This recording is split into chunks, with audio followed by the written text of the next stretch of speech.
Bagaimana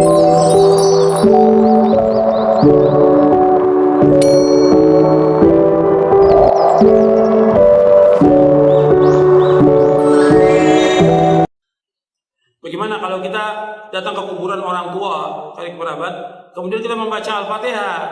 Membaca Al-Fatihah nggak ada contoh. Al-Fatihah untuk orang mati nggak ada contoh dan nggak akan sampai. Imam Syafi'i mengatakan demikian. Sebagaimana dikatakan oleh Al-Hafidz Ibnu Katsir ketika menafsirkan ayat dalam surah An-Najm ayat 39, wa an laisa lil insani illa ma sa'a. Seseorang tidak akan mendapatkan apa yang diusahakan. Kata Ibnu Katsir bahwa Imam Syafi'i berpendapat bahwa nggak bisa orang mengirimkan bacaan atau pahala kepada orang, nggak bisa, nggak akan sampai. Masalah ibadah kembali kepada masing-masing orang. Jadi Al-Fatihah nggak sampai. Begitu juga yang lainnya, bacaan Al-Quran. Kadang-kadang orang sudah meninggal dibacakan Quran. Orang disuruh membaca Al-Quran di mana? Di rumah. Terutama surah Al-Baqarah, di masjid baca Al-Quran, bukan di kuburan. Al-Quran ini diturunkan oleh Allah untuk ancaman kepada siapa? Orang hidup, orang mati. Di surah Yasin ayat 70 Allah berfirman, liyunzira man kana hayyan wa yahiqqal qawlu 'alal kafirin. Bahwa Al-Quran diturunkan Allah untuk mengancam orang yang hidup, hayyan, orang yang hidup, bukan orang mati. Kok orang mati dibacakan Quran? Manfaatnya apa? Enggak ada manfaatnya. Disuruh kita baca Al-Quran di rumah kita. Kata Nabi, la taj'alu buyutakum maqabira inna syaitana yanfiru minal baiti alladhi tuqra'u fi suratul Baqarah. Jangan kamu jadikan rumah kamu seperti kuburan. Sesungguhnya syaitan lari dari rumah yang membacakan surah Al-Baqarah. Enggak ada para sahabat membacakan Quran di kuburan, enggak ada. Kemudian juga mengirimkan Al-Fatihah kepada Nabi juga enggak ada. Ini kan banyak orang setiap hari dari majelis ila hadratin Nabi Al-Fatihah. Dari mana dalilnya? Dari mana dalilnya? Dari mana? Yang disuruh kita membanyakan apa?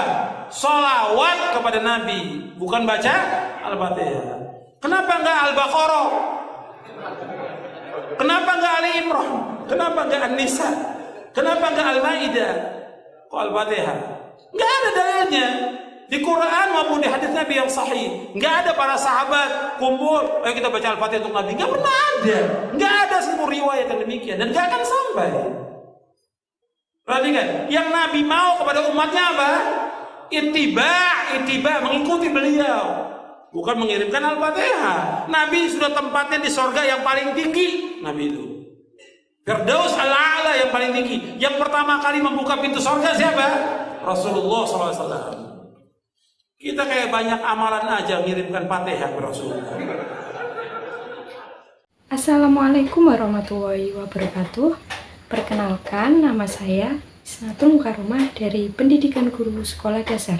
Di sini saya akan menanggapi tentang video yang sebelumnya tadi ya. Boleh nggak sih bacaan Al-Fatihah atau surat Al-Fatihah untuk orang yang sudah meninggal? Di sini tentang Al-Fatihah atau surat Al-Fatihah ini diperdebatkan oleh banyak ulama karena ada yang membolehkan dan ada yang tidak membolehkan. Ada beberapa dalil yang membolehkan, yaitu yang pertama, dalil pertama, kalau ada orang yang meninggal maka cepat-cepatlah kuburkan, jangan menahan lama-lama jenazahnya. Apabila mati waktu maghrib, maka kuburkanlah Isya. Setelah kalian kuburkan, bacakan pada kepalanya surat Al-Fatihah dan pada bagian ujung kakinya bacakan surat Al-Baqarah, yaitu lillahi ma fis samawati wa ma fil ard, yaitu dalil yang pertama. Dalil yang kedua yaitu kata Abdullah ibnul Umar bin Khattab, anaknya Umar bin Khattab, dalam kitab An-Nur. Murid Imam Ibnu Taymiyah punya murid Ibnul Qayyim al-Jauziyah, nama kitabnya yaitu Ar-Ruh. Kalau nanti aku mati, tolong bacakan pangkal surat Al-Baqarah sampai wa ilaika humul muslihun, dan bacakan ujung surat Al-Baqarah lillahi ma fis samawati wa ma fil ard, yaitu dalil yang kedua. Maka berdasarkan dalil ini, kata mazhab Syafi'i dalam kitab Majmu' Syarah, mu'azzak disebut oleh Imam An-Nawawi wa in khatimul Qur'an, seelok-eloknya bacalah sepotong Quran. Kalau tak sanggup sekotak Quran, bacalah hatinya Al-Quran, yaitu Yasin.